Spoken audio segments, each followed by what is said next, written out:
eux, ils nous considèrent comme... Il y a beaucoup d'émigrés dans la nature qui cherchent un endroit où dormir. C'est-à-dire, si tu fais des caprices, on te dégage, on va prendre l'autre pour changer. Tu vois? C'est-à-dire, vous êtes rien, quoi.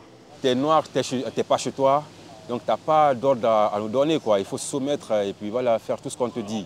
Chantage au papier, gouvernance autoritaire, dénigrement, des langues se délient pour dénoncer les conditions de travail chez Emmaüs dans les Côtes-d'Armor. Depuis bientôt un an, notre journal recueille des témoignages de bénévoles, de compagnons et de salariés en poste ou sortis de la structure. Camille André, journaliste au Télégramme, a enquêté sur le dossier et elle nous raconte comment les conditions de vie et de travail s'y sont dégradées, parfois bien loin des valeurs d'humanisme et de solidarité chères à l'association. Le point de départ de ce travail, c'est un article qu'on a publié l'hiver dernier sur une compagne d'Emmaüs qui s'est fait virer de la communauté à la suite d'une bagarre.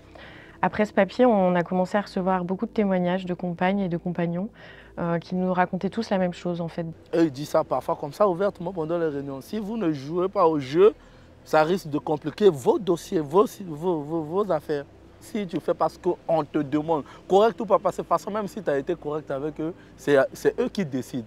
Il y a des gens jusqu'à aujourd'hui, ils ont été corrects, ils ont déposé les papiers, ça va faire 3 ans, ça va faire 4 ans. À la préfecture, ça ne sort pas. Tout ce qu'on te fait, tu ne dois pas protester. Genre, il faudrait rester calme, silencieux, accepter tout. Si tu contextes, tu deviens un élément gênant, tu deviens quelqu'un de mauvais. C'est à partir de là. Donc, tous ceux-là qui contextent leur dossier, eux, ils veulent des moutons, quoi. Déjà, tu n'es pas chez toi, tu es en France, tu n'es pas blanc, tu es immigré. On te demande, donc, le boss te demande de faire quelque chose. Toi, tu es qui, tu as quoi pour dire non? La situation rappelle celle qu'ont connue plusieurs communautés du nord de la France en 2023. À l'époque, de nombreux compagnons s'étaient mis en grève pour dénoncer des promesses d'aide à la régularisation non tenues et des conditions de travail difficiles. Dans cette affaire, 3 dirigeants de communautés avaient été condamnés pour travail dissimulé et harcèlement avant de faire appel. Au sein de la communauté de Dinan, un ex-compagnon dénonce un licenciement abusif. C'est une blague qui va causer son départ forcé en plein hiver 2024. Après avoir fait un reproche sur le ton de l'humour à une bénévole dont il était proche, la responsable de salle lui somme de quitter la communauté sans pouvoir s'expliquer. Elle me dit carrément « j'ai gagné ». Je dis « comment ça t'as gagné? T'es viré. T'as 2 jours pour faire tes affaires et puis partir, quoi. C'est bon, stop, on arrête. Si tu pars pas dans 2 jours, on fait venir les gendarmes, quoi, tu vois, pour te mettre à la porte. » La menace du renvoi survient aussi en cas de maladie, comme nous le raconte un actuel compagnon de Saint-Brieuc. Il y a des blancs compagnons qui sont là-bas. Quand ils prennent arrêt maladie, ils ne discutent pas. Directement, ils vont faire sujet. Nous, les blancs, quand on dit on est malade, ils disent non, non, non, il faut que tu travailles. On te pose, il faut que tu travailles ou bien tu pars.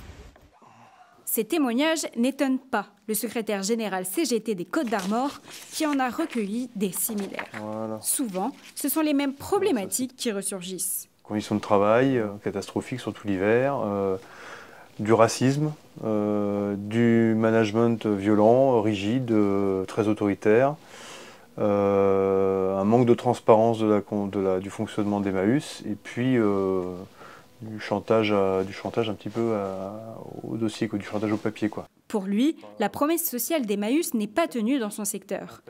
Une rencontre a été organisée entre la CGT et les responsables d'Emmaüs 22 le 25 avril pour faire remonter ces accusations, mais la réunion n'a pas amélioré la situation.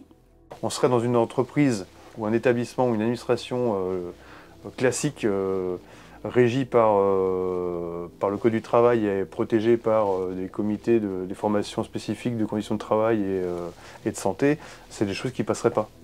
Les salariés, les représentants du personnel, les syndicats présents dans la boîte diraient tout de suite, là, hop, droit d'alerte, droit de retrait, on arrête tout, vous faites des frais, les réparations et tout s'arrête, quoi. Sauf qu'eux, ils n'ont pas tout ça, donc c'est catastrophique. Ce qui ressort dans tous ces témoignages, c'est l'impossibilité de remettre en cause quoi que ce soit d'un fonctionnement qui est jugé très opaque dans la prise de décision et de menaces qui sont faites dès lors qu'on tente de remettre un peu en question ce système.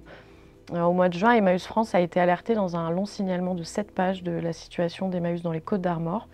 et a décidé, après examen de ce signalement, d'ouvrir une enquête interne. Cette enquête, elle a été confiée à un cabinet indépendant, ça veut dire qu'elle est externalisée. Elle se déroule actuellement et elle va continuer pendant plusieurs semaines. Interrogés par le Télégramme, les responsables d'Emmaüs 22 ont préféré garder le silence pendant l'enquête. Nous mettons tout en œuvre pour permettre à cette enquête de se dérouler dans les meilleures conditions. Des auditions sont menées auprès des compagnons, des bénévoles et des salariés. Nous sommes donc dans l'attente des résultats susceptibles de confirmer ou d'infirmer les griefs portés à notre encontre. Parallèlement, la CGT a demandé au préfet des Côtes-d'Armor de reporter des festivités qui sont prévues ce samedi 20 septembre, qui doivent célébrer les 40 ans de la communauté d'Emmaüs dans les Côtes-d'Armor et inaugurer un centre d'hébergement d'urgence. C'est un projet de longue date qui est porté par Emmaüs localement. La CGT a donc demandé ce report et elle a dans le même temps fait un signalement au procureur de la République de Saint-Brieuc pour l'alerter de ces faits qui sont, selon un représentant local, susceptibles de qualification pénale.